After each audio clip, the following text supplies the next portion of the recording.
Okay, uh, guys, I'm just gonna say a few words again, and um, I've started this initiative about hashtag reignite tourism, and it's really about the responsible attitude of tourism towards society. Instead of save tourism, is how tourism can save the world, basically. And how can we take advantage of the resources we've got, the goodwill we have got to show solidarity and altruism, and demonstrate to the world how we can take things forward and go to the next day where we can come back and support our communities and support our industries. I think there are two things that we can discuss today. One is the humanitarian aid and the altruism behavior that the industry can actually show towards society, towards the health professionals, and to enable us to manage tourism in the next phase. The second thing is to look into how industry is going to engage on the next day. And I think the industry will enable us to showcase how tourism is going to go forward to a new reality rather than go back to 2017 or whenever we've left in a good shape. I think those two things we can discuss and we can see what's happening in the future and how we can take things forward. Um, Katerina was speaking about four hotels in Zakynthos and what they do and how do they manage the situation on the short term and a little bit on the longer term. Look, Dimitris, the only thing we can predict is that we cannot predict. Yeah. So we are putting on the table possible scenarios of how this thing evolves, so we can see the exit strategy and how we can be able to start the next day. Very much like the subject of your meeting, reigniting tourism, because we really talk about how this virus impacts our businesses currently, but we don't really talk about the next day. And we have a duty to pass a message to any kind of business of any size, of any management skills of each business has, on how they will survive after the virus passes. So I believe it's very good. It's very good opportunity to say that after the impact, what are the possible things that the business can do so they can restart their operation. So I think it's better if we have a very long discussion about that, because impacts we kindly discuss on a daily basis, because we are nearly to depression and we like to really talk about that. So psychology. Everyone can share their point of view. I can tell my point of view on how we see things the next day. If you'll allow me, I can tell you in briefly what we're thinking to do as a business, as a medium family business. Go fast, Katerina, because we only have 30 minutes. But what are you going to do for your four hotels? So what are we going to do? What we were doing long before. We will stick to customer centricity, humanizing the brand so we can get closer to our clients. We need to create more brand evangelists that will create a reverse marketing for our brand. We need to get to the point where the customers will reach for you and you will not push advertising online or offline so you can pray some customer will book at your hotel. We need to stop hiding behind our logos and reveal ourselves on our guests. And this is going to be a marathon, and we need to start from now. Online, where we have many free tools, so we can get all this knowledge which is available, so we can start re-engineer the way we think as business owners and as business managers. Our roles have changed, and we need to change our minds And this is what we're going to do. Mind sharing your Facebook address, because you've done this campaign that's absolutely fantastic, where you have talked to your customers and you say, share the good experience you had with us, and they've responded so well. You know what's the thing, Dimitris? I'm in the position, I'm talking about my family business, and I think I represent many of the businesses in Greece. I'm in the position that I'm the business owner and the customers know who I am. My work is being physically with our customers. All the work is done offline. We need to move from e-business to business E. And then what's happening online, it's happening at a scale. But we need to start offline doing things. We need to get closer to these people. Who else would like to talk about what? Well, if you like, I can shortly introduce myself and the reason why I'm here. My name is Joanni Simeone. I'm from Rome, Italy, and I am CEO at a communication company called Vianet. It's Vianet.it. And we provide interactive and immersive technologies for museums and for tourism organization. So we participate in European research projects, also with a partner in Greece, like ICCS in Athens, and Piraeus Bank, and a small company called Kyros. So I'm looking for suggestions and also potential partnership, because I have a few prospects in Europe, in the US, and also in Africa. So any support would be welcome.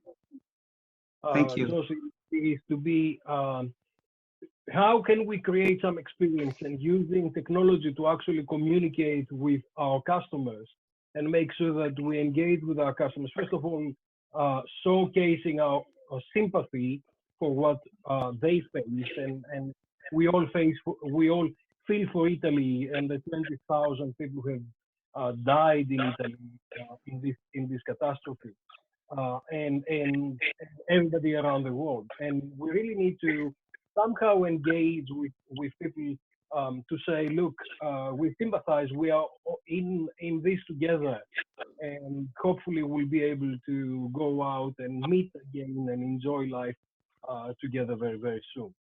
And I think that is the opportunity that we see in the near future. And I think the more people we engage, the better it is. I can see Gary in Malaysia on being there. I can see Rosanna in Taiwan. I can see Michael in Korea. We've got people from all over the place joining us. Who else would like to say a few words specifically about humanitarian action that we know that's happening in tourism right now, and what is the new normal will look like for our industry?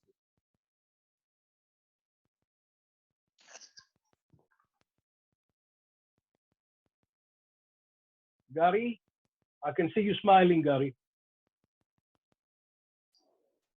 Switch on your microphone. Okay, you are not ready. Mike, can you tell us about Korea and what's happening, how the Koreans are actually dealing with the crisis? And is a humanitarian action and new industry principles that are happening? Hi from Seoul. I would like to say thank you for organizing, Dimitri, this Zoom meeting. I think it's very useful, and I think in the future will be good enough to have more opportunities to do like that Nowadays, most of us were in the office. We work online. You are in the university, you know what happens also. So have time to spend more and discuss with partners here and there. So what happened in Korea briefly, I believe everybody knows that Korea managed to do things in a better way than other countries. I can only say that I was surprised mostly because they were able to act in a proper way because they had three main elements available in a higher standard. First of all, the system worked really perfect. They have enough resources, facilities. I speak mostly about the health system. Second, the people, I mean, the community. They are very, let's say, well trained, educated, and they are ready to follow 100% the guidelines and the rules. And third, that they acted very fast. They managed to find and use technology in a smart way. They had very big transparency, delivering the information on a daily basis, real time about what happens. Even the cases, without, of course, names, with confidentiality, were able to track case number 1, case number 15, case number 20, if it's somebody near to your place, to know exactly where this person was hanging around the last 24 hours or last 2 or 3 days. They concentrated especially in the regions that were hotspots, and they isolated, and they managed to do approximately an average about 15,000 tests on a daily basis. This was that. It's a combination of reasons. They come back with some altruistic and humanitarian action from the tourism industry. Did the hotels come out and help the situation? Locally, yes, we have cases that some of the hotels, especially those in cooperation with the government, they provided free accommodation for people that are coming in. For example, they have to be isolated for 14 days. They don't have a place to stay. They are providing a lot of support in terms of food and other amenities for free. But practically here, there's not so much need as it happens in other countries. And I believe there are other countries with better examples. I have uploaded something today on Facebook about some companies around the world. It depends on the situation of each country. Of course, there is a higher need, and there it's where the humanitarian actions is more valuable and exposed in a different way. But of course, we know that companies are suffering. We have the hotels in Seoul, they have less than 10% occupancy, and they are looking for the next day in a completely different way on a corporate level and destination level. Okay. I think we'll have one more opportunity for one more person to speak and perhaps ask a couple of questions or make a contribution to the discussion. Who would like to say a word?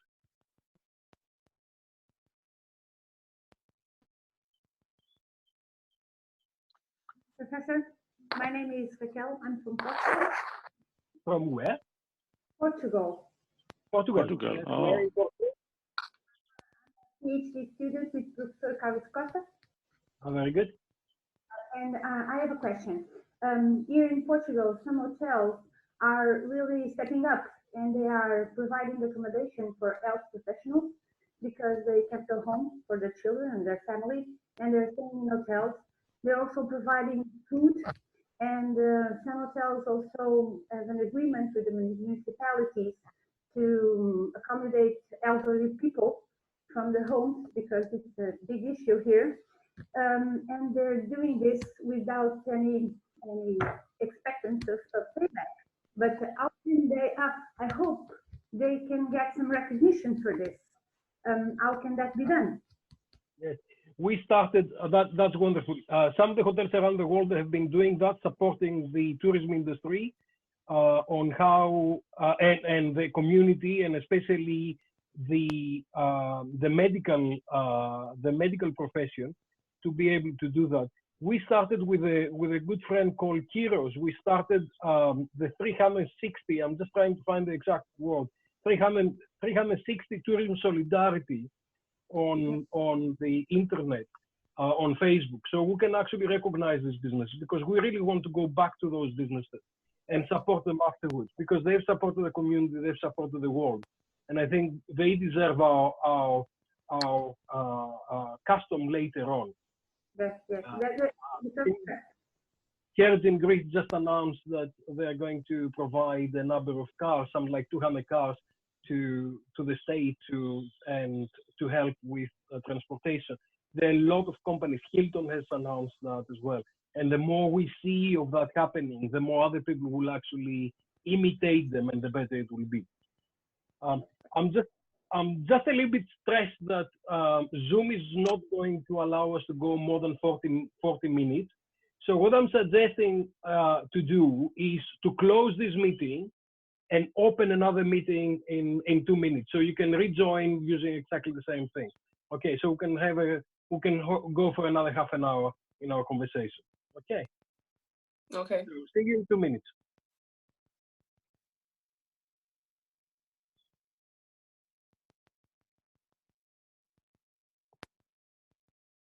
Yes. So welcome back to the second bit of the Buhalis Coffee, the Reignite Tourism. I'd like to introduce Elecia, who is doing a PhD with me in Bournemouth University. And Elecia is from Jamaica. And she's working on what we call real-time resilience. And I think it will be really critical to look into how we're going to take advantage of those things in real time. And since we're just in the middle of the crisis, what do we see, especially with companies around the world who are doing humanitarian and altruistic behavior? Elecia, would you like to say a few words about yourself and what you do, and how do you think we're going? Good morning, everybody. As Prof said, I'm Elecia from Jamaica, studying here at Bournemouth University. And the area that I'm looking at is creating real-time resilience in regards to disasters. And when disasters happen, especially during a response period, which I think we're in a very unique position, because COVID is a very extended disaster, going through an extended disaster response. Because with any other disaster, you would have, for example, like a hurricane or any other attacks. It would happen, and it would be a very short onset. So it would have either been 2 days, a day, a couple hours before it would move on, and then the recovery would actually begin. But COVID is a very long disaster that is happening. And what we are looking at, and what I'm trying to examine, is how we introduce smartness and a smart approach to responding to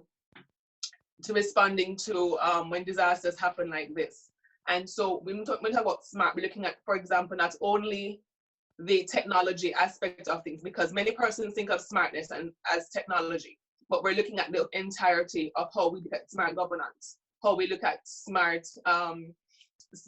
human capital, how we look at the social capital, and how we use these things to try and get information to the decision makers, and how do we create that ecosystem where information flows from the scene of whatever is happening to decision makers, so that they can make information and make informed decisions in real time. Because that is one of the things that we're seeing as a lag, that information is not coming in the realest time, because there's delay in how information gets to the decision makers for them to make informed and as accurate as possible decisions based on what is happening on the ground. So that's what we're looking at. And so going forward, I think this is going to be very useful, because there's a lack of interconnectivity, especially within tourism, because we're looking specifically at the tourism industry. And within the tourism stakeholders, there's a lack of interconnectivity between the different partners. So you have the large organizations, you have the small associations, you have the craft vendors, you have the you have the tour operators, you have the transportation persons, and they're all sometimes in silos. And so they have their own things, doing things differently. But as an industry, we are one. So how do we bring the tourism industry to the table in a way where everything is interconnected and there's ability to analyze information in real time so that we can actually have decisions and actions taken on the ground so that we can mitigate or at least minimize the extent of the response on the ground. In summary, that's what we look at. We're right now, we're just in the middle of the crisis, and there are so many things happening, and every day we see more people dying in the US and the UK and everything. So a lot of people who are really very keen to go to the next stage, I'm just saying, hold on a second, we really need to address the situation now, and we need to make sure that we do not lose more human life, and we just will develop for the future, and we will take things forward when the opportunities arise. Guys, would you like, if you go on the middle, you can see chat. So on the chat, if you like to put any questions or any thoughts, we can have a conversation based on these questions and those thoughts, because it will be really difficult to everybody to speak at the same time. But Prof, just to interject because of what you said before about what's happening in the tourist industry across the world. So in Jamaica, our health, what they have done is that, for example, our transportation sector, the government has connected with the people who would have been employed in the transport sector, and they are now serving as shuttles for our nurses and our doctors and our first responders from hotels to their homes. Because again, because of stigma and because of stigmatization, if people don't understand what is happening, they'll be fearful.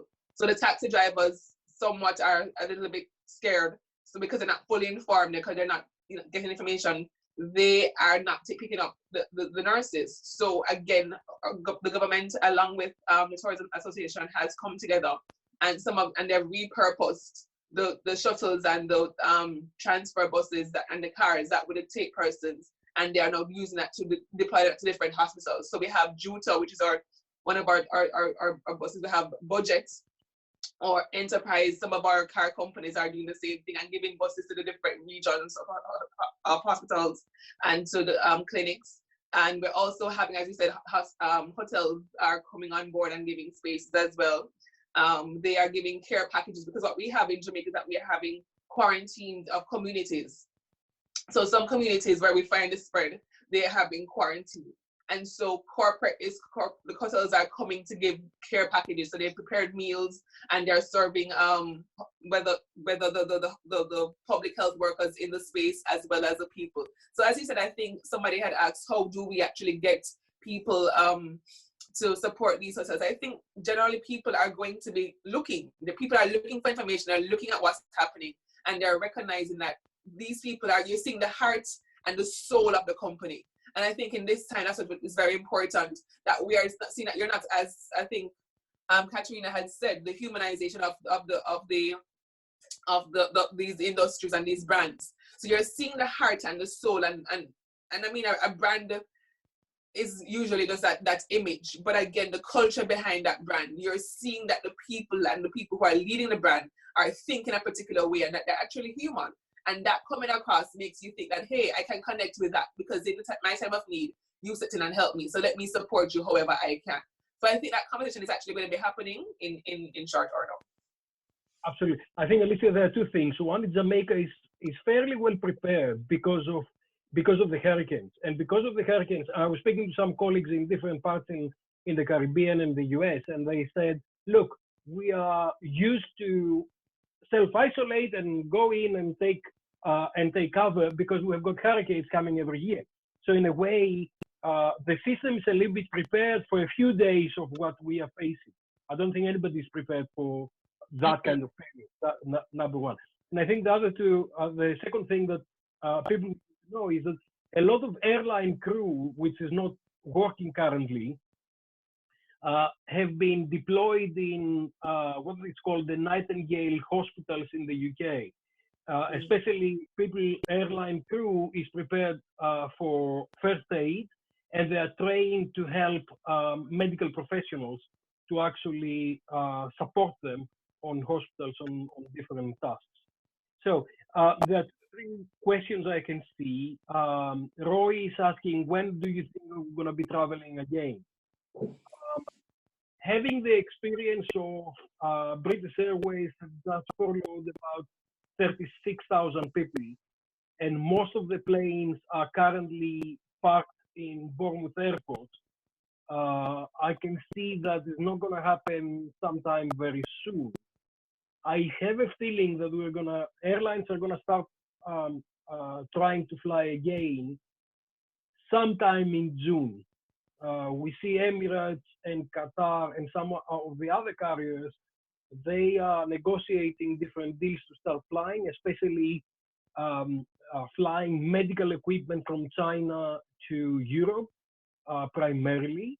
But most of the other airlines, they are not very keen on traveling. Most of quite a lot. The experience on many American airlines who were still flying was they had 1 or 2 passengers on a plane, and that cost enormous amount of money. So, Roy, I don't expect that we'll be traveling. Planes are not going to be flying for a while. I expect that planes will be resuming sometime in June. In the meanwhile, I think surface transportation, private cars, buses, trains may be traveling more in the short run. I don't know if anybody has got any other answers. Please use the chat so we can coordinate it a little bit better. Nicholas from Cyprus, but now based in Manchester and working for Edwardian. My question is, how can we retain our guests and attract new guests through social media technology platforms apart from Booking and Expedia? I think, Nicholas, this is a much more complicated question. It's mainly distribution issues and social media marketing. In the short term, there is no demand. In the short term, customers are not prepared to travel. I went to the supermarket yesterday. In one supermarket, the queue was for 2 hours. And another supermarket, the queue was 45 minutes. There are certain things that you couldn't find, like pasta, flour, and a lot of other things. So I don't expect that people will be prepared to travel very soon. And I think we're facing non-demand. This is what we talk about, defer demand. People are pushing their demand back later on, so they're not going to do it for the time being. And Maria Mavroudi is talking about the ferry sector. I think it all depends on where you are and what's happening. From what we hear in the Greek system and Mr. Kardalias, they are trying to contain the virus where it is, and I think they really are very keen not to get the virus to go out to the islands, because they cannot support more people on the islands if they need medical support. So I think that decision, the medical decision, will affect when transportation is going to come back and how we are going to be able to operate. And from what's happening in the Greek situation, the government just announced that the schools are going to be closed until the 10th of May. So I don't expect that they're going to do anything else. And Greece is doing fantastically well in comparison to a lot of other countries. I think it's doing very similarly to Korea in comparison to other countries. But I don't see movement until end of May, beginning of June. Even transportation, ground transportation. I'm listening every day to Professor Theodras and to Mr. Kardalias and to Professor Mosialos in London, and this is my source of information. So if you really want to update yourself, that's the people that I'm looking at. So we answered Nicholas. Raquel, can you please tell me again the name of the solidarity recognition? It's 360 Tourism Solidarity. I'm going to post that later on. We just did it yesterday to recognize all the companies that they are actually doing something. I mean, from Bournemouth University, we're doing a lot of things with the medical profession. Our health faculty is talking to the hospital. A lot of my colleagues are working in the hospital right now. And for my faculty, we've got Robert, who is a chef, an instructor chef, and he went to the hospital and he's cooking in the hospital kitchen for all the hospital staff and patients. So we're all trying to do what we can. Because I'm not medically trained and I'm not allowed to go anywhere near the virus, I'm spending quite a lot of time working with colleagues around the world explaining my views and trying to bring people together. That we are not here to save tourism, but we are here to save people using tourism. It's not what your country is doing for you, but what you do for your country in this particular moment. And I think the next stage is where we're going to have a lot of conversation and where it's going to happen afterwards. Eleni is about the lockdown is lifted. How can we get governments to commit to reinforcing the health systems to tourism locations and we will not have adequate health infrastructure in the event that the host community has visitors that they arrive with infected? I think for the time being, everybody's asking the government to give them money or to support their system. I think the government will have to prioritize on things that the public and the taxpayer will be willing to pay. So I don't think that the Greek government is going to come to Kos and support the health system in Kos so we can have more tourism happening in Kos. I think it's going to come in and develop the health system to support the local residents, and they'll expect the tourism industry to kind of manage itself in a way and pay for the potential damage that can happen. So I would expect that governments around the world will be very cautious to open access and then have various restrictions in a way that they're going to reduce the danger that may have for local populations and what it will affect. But that's my view. I don't know if anybody else has got different views. Eleni says, the Boston Consulting Group has an interesting study when the lockdown will be lifted around the world. They have a short-term and long-term scenario. I don't think consultants should be allowed to speak at the time being. I think it's more epidemiologists and doctors that they need to really look at these things. But I think scenarios are really, really good. And I came online on the Greek tourism industry, and I said on the 26th of March that we're not going to have a season until sometime beginning of July. And a lot of people were really unhappy with that, and they said, look, you need to be more optimistic. And then on the 1st of April, I came up with, and I said, we may not have a season this year. Summer 2020 may actually be cancelled.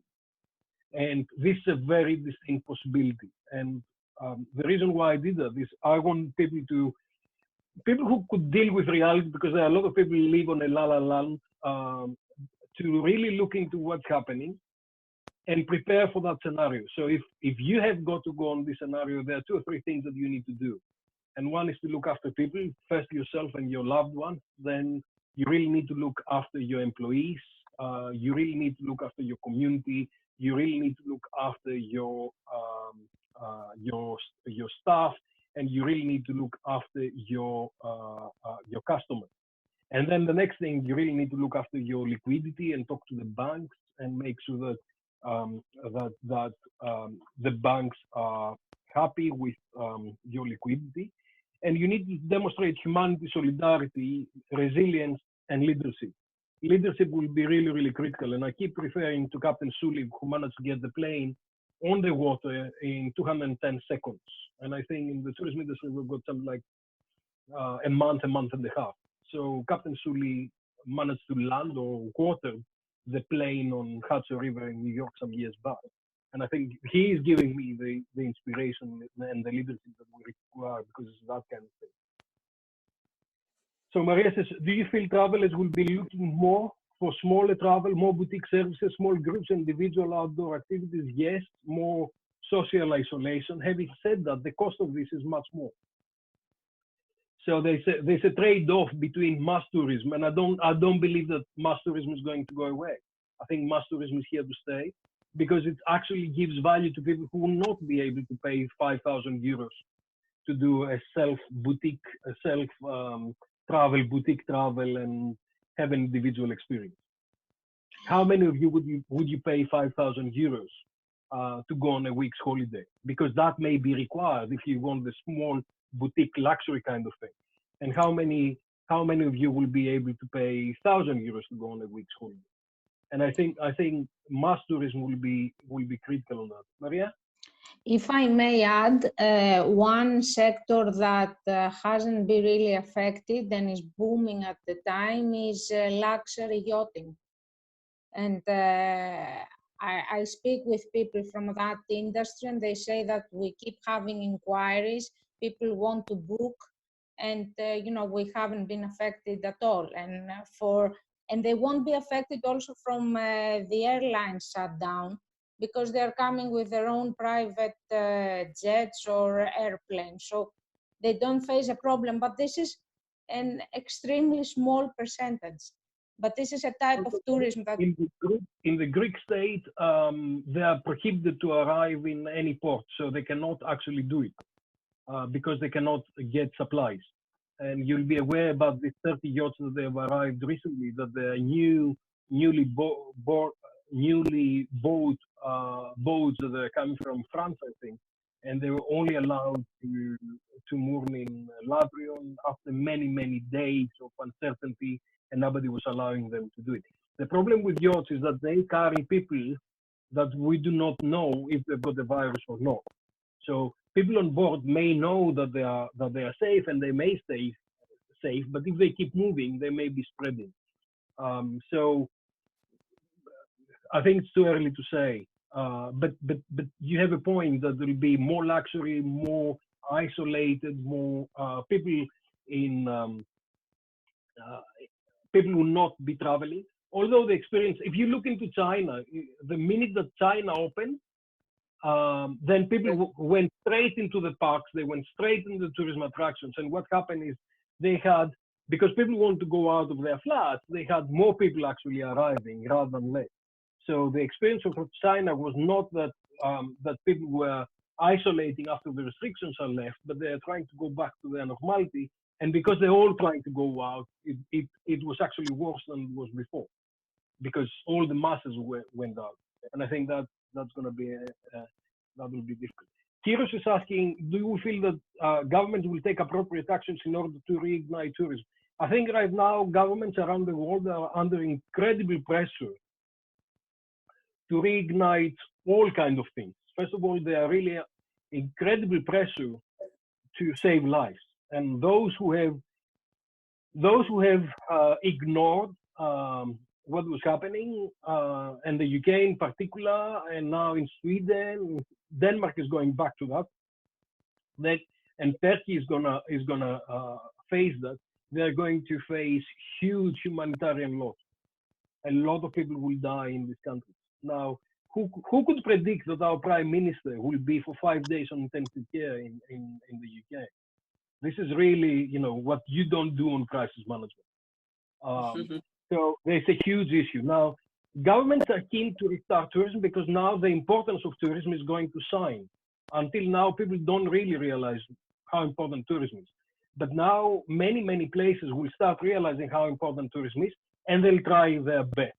Having said that, there are so many demands on governments, and actually, who is government? Government is us. So it's the taxpayer. So there's so much demand on taxpayer at the same time where the taxes are going to go down because people do not pay taxes if they don't work.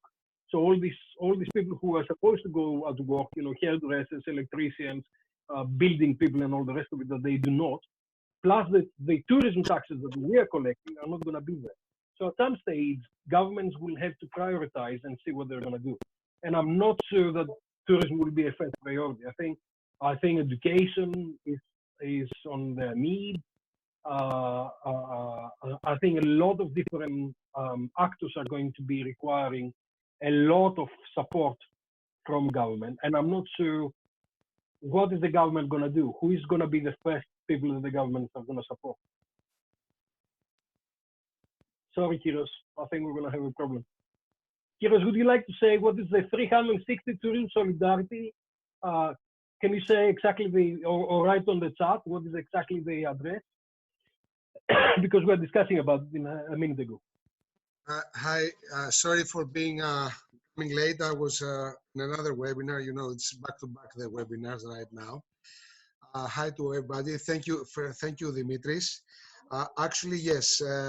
Dimitris and myself, we are running the 360 Tourism Solidarity Action, which actually we try to collect and present companies from the tourism sector or the broader tourism sector that are offering during these bad times, during this crisis, offer solidarity to the public, and we try to set up the example of these enterprises, and of course to get the appropriate recognition because they are offering. For that reason, we have created a Facebook page. I will write it on the chat, and we use also a hashtag, the 360 Tourism Solidarity. Dimitris? Thank you. I think we really need to recognize all the companies that are actually doing a fantastic job, and to make sure that we patronize them. We go to eat in their restaurants, we go and stay in their hotels, and we look after them when the time arrives. And I think for the time being, I said that yesterday in Maria's seminar, but I'll say that again. We are in a war. We're on the Third World War, and we're going to have huge effects of the situation. And I think for the time being, we cannot see the bombs because they are micro bombs, but we really need to behave like we're in a war. We really need to make sure that we look after each other, and we need to make sure that we are not really trying to go back to 2017 and say life is as normal, because the new normal will be different. And I think we need to find all the like-minded people to make sure that we have got a responsible attitude towards society, and not what society can do for tourism, but what tourism can do for society. And I think I'll have to stop here because the Zoom is going to close the connection. But I can see we have got something like 30 people currently online, and I can see there's a lot of interest on those things.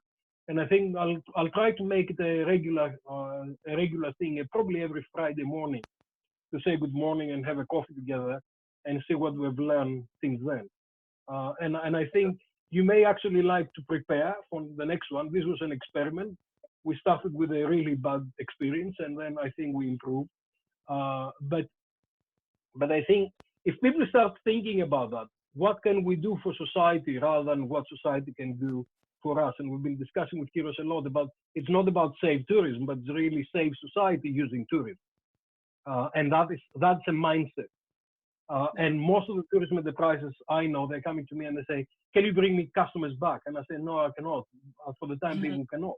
But I think what we can do is we can create the conditions to make sure that the customers can come back as soon as possible, and that we still have employees, and we still have a society, and we're still alive. And I think that is the critical aspect, and that's my stance from the beginning.